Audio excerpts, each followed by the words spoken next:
Today, I want to ask you a question that changed the way I look at almost everything. What has your survival strategy cost you? Not what has it given you, not how it protected you, not how it helped you survive. What has it cost you? Because if you're anything like me, you've probably spent years trying to fix yourself. You're trying to become more confident, more disciplined, more productive, more successful, maybe more healed. And maybe you've wondered why, despite all the books, all the courses, therapy, coaching, and personal development, something still feels missing. What if the answer isn't that you're broken? What if the answer is that you've become incredibly good at surviving? And somewhere along the way, survival quietly became your identity. Today isn't about judging that. It's actually about honoring it and understanding it, and then asking whether the strategy that's protected you all these years is now asking you to pay a price that is simply too high. If this sounds like you, stay with me. This is going to be a good one. Hello, and welcome to the Aligned Human Project. I'm your host, Dawn Elgin. If you've ever looked around at your life that appears successful on the outside, but feels disconnected on the inside, you are in the right place. If you've ever wondered why you keep repeating the same patterns, carrying the same emotional weight, or chasing goals that never quite bring you the peace you hope they would, you are in the right place. This podcast is about remembering who you were before the world told you who you needed to be. Together, we'll explore the intersection of neuroscience, psychology, ancient wisdom, quantum science, and practical spiritualism to understand how awareness shapes our field and how our field shapes our lives, and why lasting change begins from the inside out. We'll talk about leadership, relationships, health, purpose, emotional well-being, and conscious creation, not as separate parts of life, but as reflections of one thing, our level of alignment. Because most people don't need another strategy. They need a new relationship with themselves. So whether you're leading a business, a family, a team, or simply trying to lead yourself with greater intention, welcome. Take a breath, become the witness, and let's begin. One of the biggest misconceptions in personal development is the idea that our patterns are flaws. I don't believe that anymore. I don't believe that people are broken. I don't actually believe that people are lazy. I don't believe that people lack motivation. I believe that people adapt beautifully, intelligently, creatively. The achiever, the perfectionist, the caretaker. How about the people pleaser? The hyper independent one, the one who never asks for help, the one who always has to stay strong. These aren't personality flaws, even if they feel like it. They're survival strategies. Every one of them was born from a nervous system trying to answer one simple question. How do I stay safe? How do I survive? And for a while, they worked. They helped us feel like we belonged. They helped us avoid pain. They helped us receive love, even if it was just the illusion. They helped us make sense of a world that too often felt confusing, unpredictable, or overwhelming. But survival strategies have a hidden problem. They rarely expire on their own. The strategy that protected the 8-year-old often becomes the prison of the 48-year-old. And unless we become aware of it, we continue running yesterday's program in today's life. This is where neuroscience becomes incredibly hopeful. For many years, scientists believed that adult brains were relatively fixed, that once our patterns were established, they were permanent. But over the last few decades, research in neuroplasticity has completely changed that understanding. We now know the brain is constantly changing. Every repeated thought strengthens a neural connection. Every repeated emotion strengthens the neural connections. Every repeated behavioral pattern strengthens the neural connections. The brain becomes more efficient at whatever we repeatedly practice, not because it's deciding what's best, because it's designed to conserve energy. It's efficient. In neuroscience, there's a phrase that's often used: neurons that fire together, wire together. The more often we experience something, the more automatic it becomes, which means if you've spent 20 years worrying, your brain has become exceptionally good at worrying. If you've spent 20 years trying to prove your worth, your brain has become exceptionally good at proving. If you've spent 20 years putting everyone else first, your brain has become exceptionally good at self-abandonment. That isn't failure, that's practice. Your nervous system has simply become efficient at the program it has rehearsed most often. But neuroscience is only part of the story.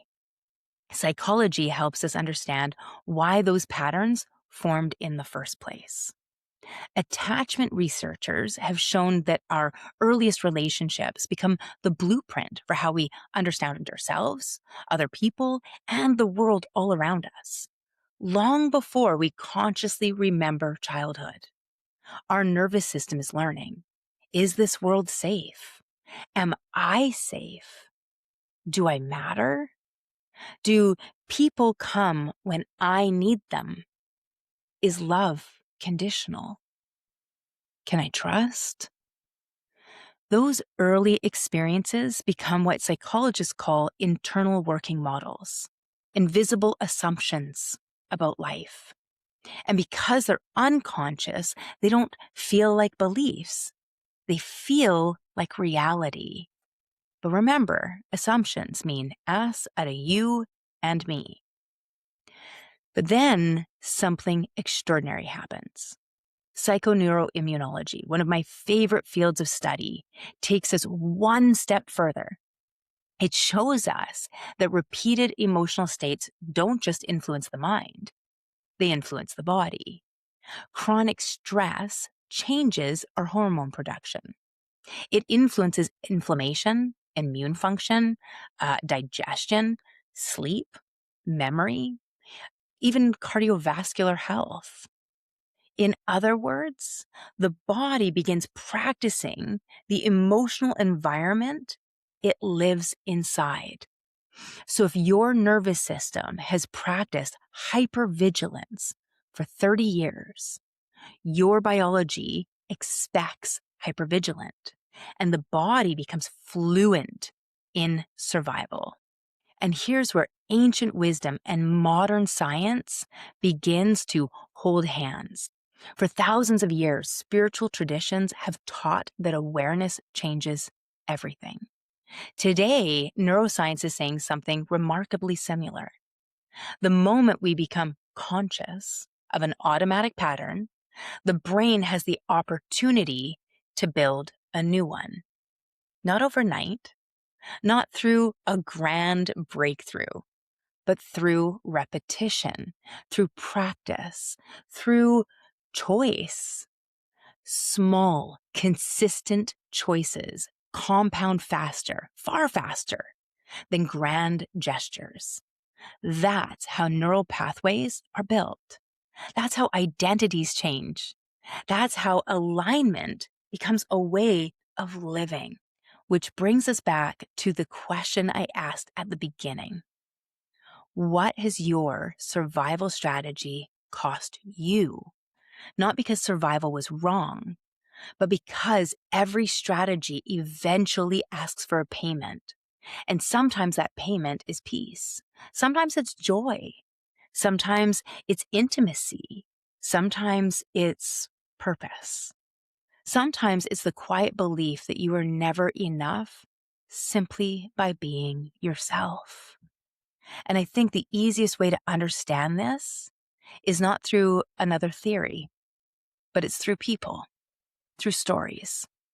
People who look remarkably successful on the outside while quietly paying the price on the inside. So let's meet them. I'm going to give you 5 lives, 5 survival strategies, 1 human story. So I want to introduce you to these 5 people. They are different ages. They have different careers. They have different lives. They have different stories. Yet, they're all asking the same question. Why doesn't success feel the way I thought it would? And maybe you'll recognize someone you love. Maybe you'll recognize yourself. So first, I want you to meet Sarah, and it's the cost of achievement. So Sarah's alarm goes off at 5:12 every morning, not because she has to, because she can't relax. Before her feet touch the floor, she's already mentally writing emails, planning meetings, solving tomorrow's problems. She's built an incredible career, and people admire her. They call her driven, disciplined, successful. She smiles when they say those things. But privately, she feels like she's running from something she can't quite name. She tells herself, I'll slow down after this project, or I'll rest after this promotion. I'll enjoy life when everything gets settled. Nothing ever settles because achievement isn't her actual goal anymore. It's become her nervous system. Sarah wasn't told she only mattered when she achieved. It was so much quieter than that. She noticed which moments brought praise, good grades, being responsible, helping, winning, maybe even producing. And somewhere along the way, her nervous system quietly concluded, if I achieve, I'll be loved. If I produce, I'll be enough. No one intended to teach her that. But children don't hear what we say. They experience what feels true. And now, 40 years later, she doesn't know how to stop. Not because she's addicted to work, because she's addicted to proving. The cost? She can't remember the last dinner she was fully present for. She hears her husband talking while mentally solving tomorrow. She misses moments she can never get back. She has everything she once prayed for and almost no ability to enjoy it. One afternoon, sitting in her car after another 12-hour day, she catches herself whispering, when will I finally be enough? And for the first time, she hears the question, not as a truth, but as a pattern. That moment changes everything. She doesn't quit her job. She doesn't sell the company. She doesn't move to Bali or leave her family. She simply begins practicing something she never practiced before, pausing, celebrating one accomplishment before chasing the next one, taking one full breath before opening the laptop, leaving work on time just once a week. Small choices, repeated consistently, because small, consistent choices compound faster than grand gestures. Wood doesn't stop growing. Wood simply learns. Its worth was never attached to productivity. Its virtue is vision. Vision sees possibility. It doesn't chase approval. Next, let's meet Emma. And it's the cost of belonging. Emma is the person everyone wants at the party. She laughs easily, remembers birthdays, makes strangers feel so welcome. She is sunshine, joy, or at least that's how everyone experiences her. Inside, she's exhausted. She says yes when every cell in her body wants to say no. She apologizes for things that aren't hers. She smooths over conflict before anyone feels too uncomfortable. She tells herself it's easier this way. But every single compromise costs a tiny piece of herself. As a child, connection meant safety. When everyone else was okay, she was okay. When people smiled, life felt predictable or comfortable, safe. So her nervous system quietly learned, I belong when everyone likes me. The cost? She has spent years being loved for a version of herself that isn't entirely real. One day, a friend asks, what do you actually want? And Emma opens her mouth, and nothing comes out. Not because she doesn't have an answer, because she's spent so many years listening to everyone else, she can no longer hear herself. And that realization breaks her heart and frees her at the same time. She begins practicing one tiny habit. Before answering anyone, she silently asks herself, what is true for me? Not tomorrow, today. One question, repeated every single day. Fire discovers something extraordinary. Authenticity creates deeper belonging than performance ever could. Its virtue is joy, real joy, not performed joy. Sarah isn't broken. Emma isn't broken. Neither of them need fixing. They simply learned to survive. And perhaps so did you. In the next part, we're going to meet Michelle, David, and Alex. 3 more beautiful humans whose survival strategies quietly shaped their lives. And then we'll ask one final question. What happens when these same survival strategies begin leading our teams or organizations or culture? Now let's meet Michelle. The cost of carrying everyone.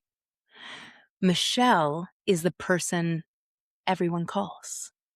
When someone's marriage is struggling, they call Michelle.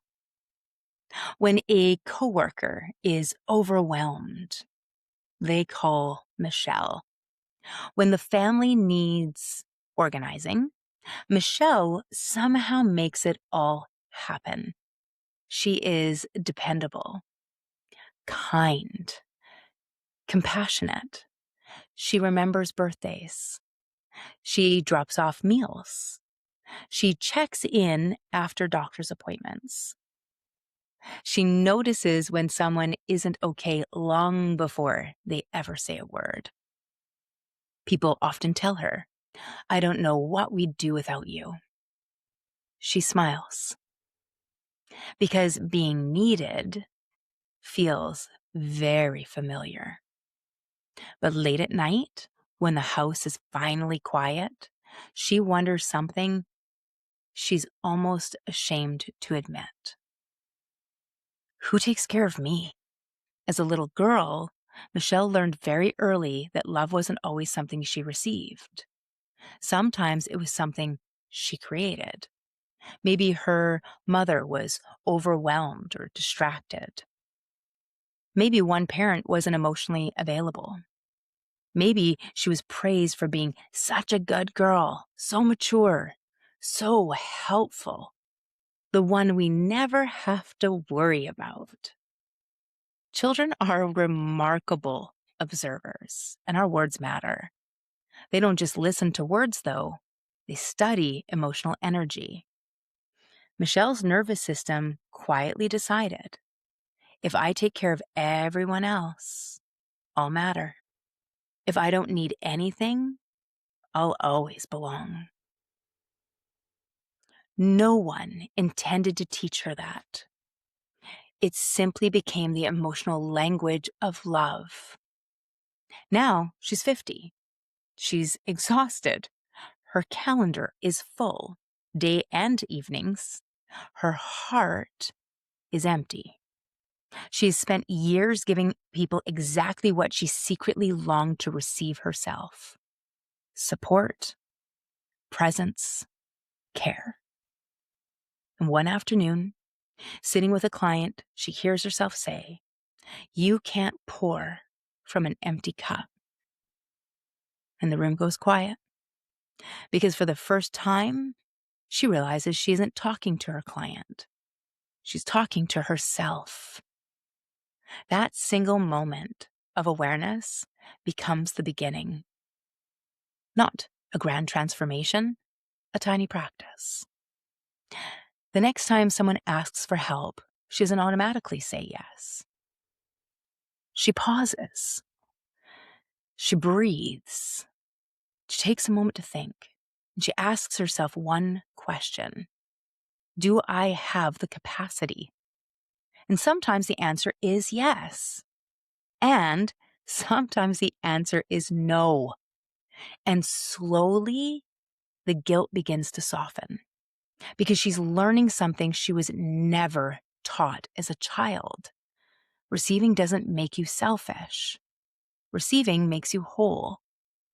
Earth's virtue is compassion, not self-sacrifice. Compassion. And compassion and service always include yourself. Now, let's go ahead and meet David. And David's going to teach us about the cost of perfection. David is meticulous. He's reliable. The person everyone trusts to get things right. He notices details other people miss. He has incredibly high standards. He's built a successful career because of it. People describe him as disciplined, professional, dependable. But they don't see what happens after everybody else goes home. David replays conversations, questions his decisions, edits emails 5 times before sending them. He lies awake thinking about one sentence he wished he'd said differently. He tells himself he's just being thorough. But underneath the perfection is actually fear. As a little boy, mistakes carried weight. Maybe criticism came quickly. Maybe approval felt conditional. Great job on 98%. What happened to the other 2? Maybe excellence was celebrated while ordinary moments went completely unnoticed. And his nervous system quietly learned, if I get it right, I'll be safe. And if I make a mistake, I'll lose love. No one handed him those beliefs. He built them through his perception, one single experience at a time. And now perfection has become a prison. Projects stay unfinished because they're never quite good enough. Opportunities pass because certainty never arrives. Creativity quietly suffocates under impossible standards. And then one day his granddaughter asks him to help paint a picture. She doesn't stay inside the lines. She mixes colors that don't belong together. She laughs every time paint lands somewhere unexpected. And David realizes she's experiencing something he hasn't felt in decades: freedom. That afternoon, he intentionally leaves one tiny imperfection in the painting. Nothing terrible happens. No one rejects him. No one withdraws love. And his nervous system experiences something new: safety without perfection. Metal's virtue is wisdom. Wisdom understands that growth has never required perfection, only presence. His practice becomes beautifully simple. Every week, finish something before it feels perfect. Progress teaches the nervous system that life continues even when excellence isn't flawless. It's about acceptance and appreciation. Now, let's talk about Alex and the cost of hiding. So, Alex has brilliant ideas. Friends constantly tell him, you should write that book. You should start that business. You should speak. You should apply. You should. and he smiles and he agrees. Then quietly waits. Waits until he feels more confident. Waits until the timing feels right. Waits until he knows enough. Months become years. Years become decades. His dreams remain beautifully organized inside notebooks no one has ever read. As a child, life often felt unpredictable. Sometimes loud, sometimes chaotic, and sometimes emotionally unsafe. Or perhaps he learned that visibility came with criticism. Being seen felt dangerous, so his nervous system developed a quiet strategy. Stay small, observe first, and don't make waves. Don't draw attention. It wasn't a weakness. It was wisdom. It protected him. The cost?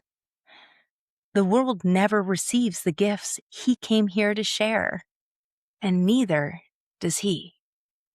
One morning, he hears someone say, courage isn't the absence of fear. It's moving while fear is still in the room. Something shifts. He stops waiting to become fearless. And instead, he decides to become trustworthy to himself.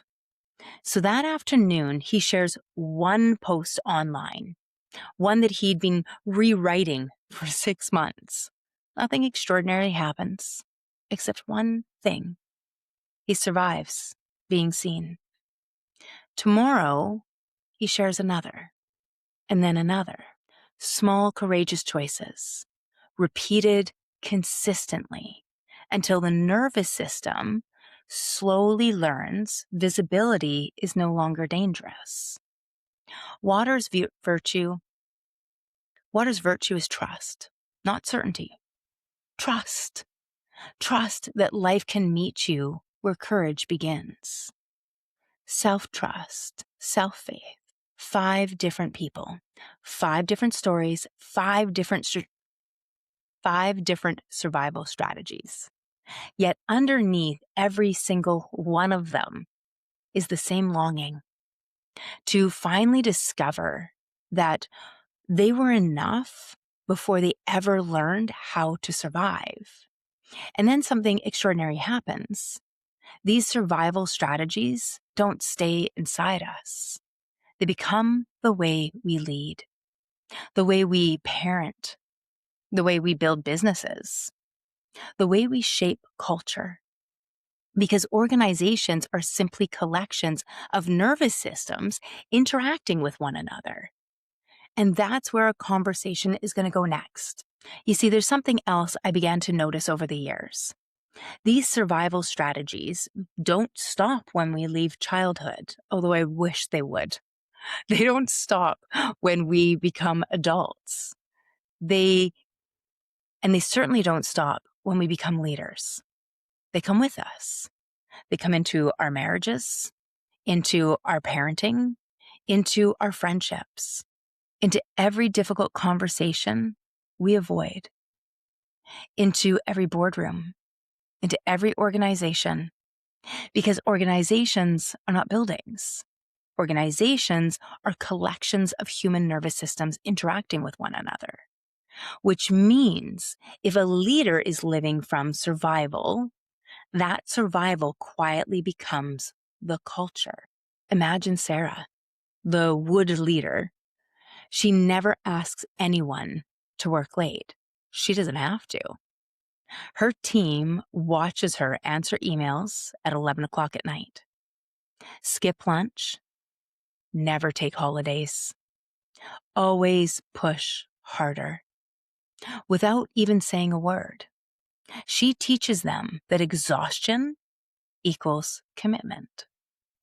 Soon everyone feels behind. Burnout becomes normal, not because she intended it, but because survival is contagious. Now imagine Emma, the fire leader. She desperately wants everyone to feel included. She avoids hard conversations. She softens feedback. She says it's okay, when actually it's not. Conflict disappears, but so does accountability. People become confused and trust slowly erodes, not because she lacks courage, but because her nervous system learned that belonging meant keeping everyone happy. And sometimes that meant avoiding what we call drama. Now imagine Michelle, the earth leader. She's always available, always helping, always rescuing. She solves problems before anyone else even notices them. Now, at first, everyone loves working for Michelle, but over time, well, her team stops growing. Why? Because she unintentionally teaches them that she will always carry the weight, and the culture becomes dependent instead of empowered. Imagine David. Now, David was the medal leader, so his standards are incredibly high. He catches every mistake, reviews every single document, and corrects every single detail. And eventually, people stop taking initiative, not because they don't care, but because they're afraid of getting it wrong. Innovation quietly disappears. And last, imagine Alex, the water leader.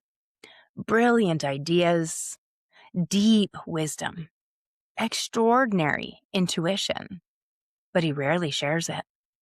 He waits, he observes, and he keeps thinking, keeps refining. The team never receives the leadership that's sitting quietly inside him.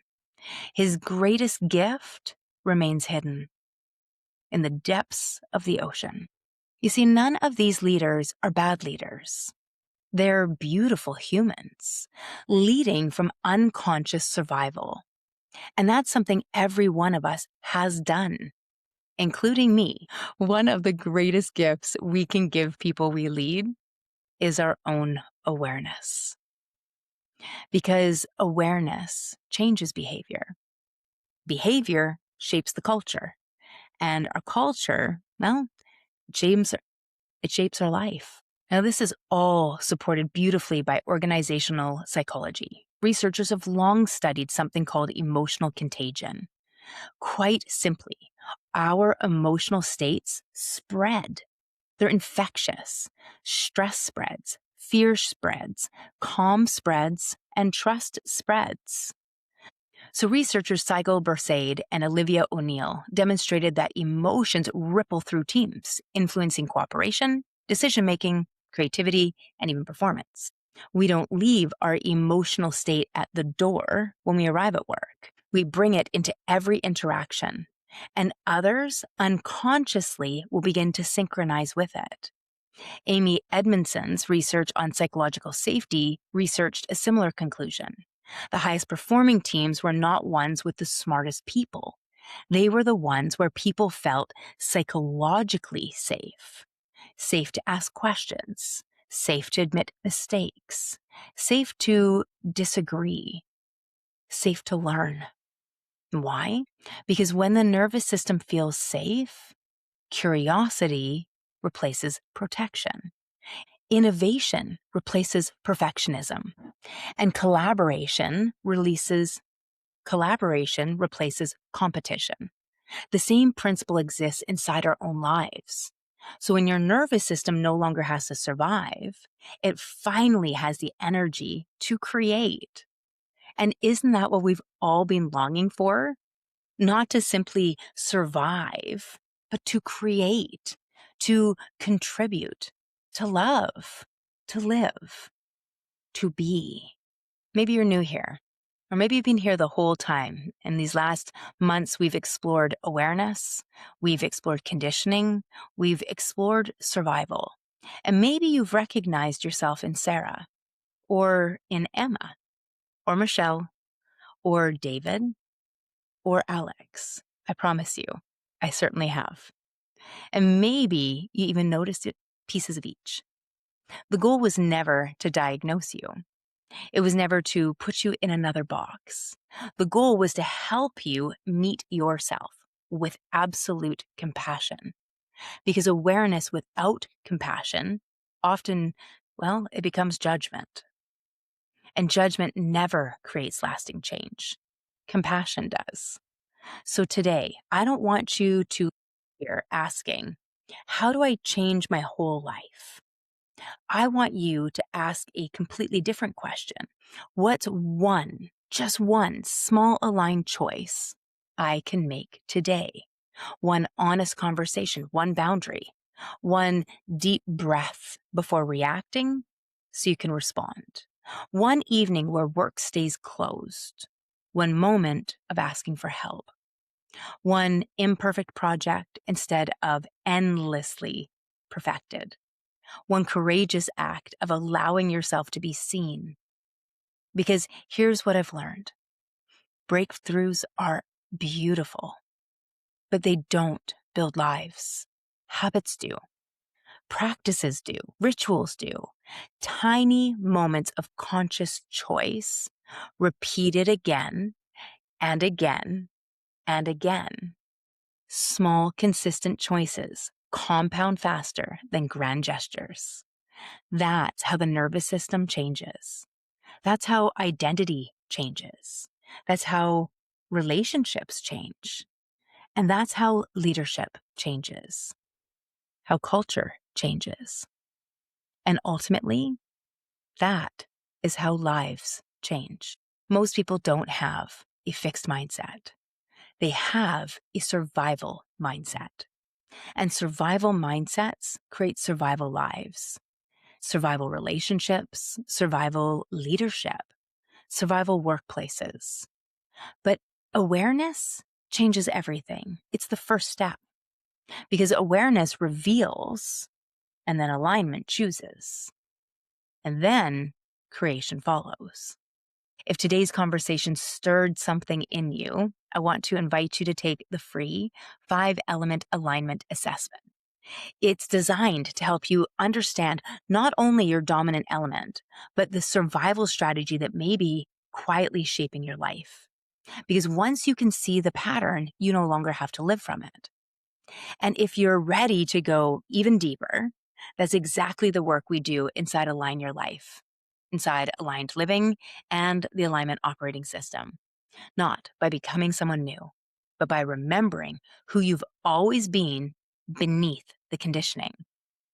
Remember, you are the witness. You shape the field, and the field shapes your life. Thank you so much for spending this time with me today. My hope is that you leave each episode not with more information, but with greater awareness, because awareness is where every meaningful change begins. If today's conversation resonated with you, I'd love for you to subscribe, leave a review, and share this episode with someone who's ready to stop surviving and start living from alignment. If you'd like to continue this work, you can join us inside the Aligned Human Project community. Explore the free 5-element alignment assessment or learn more about Align Your Life Aligned Living, and Alignment Operating System at practicalspiritualismco.com. Remember, awareness reveals, alignment chooses, and creation follows. You are the witness. You shape the field, and the field shapes your life. Until next time, keep pausing, keep noticing, and keep choosing.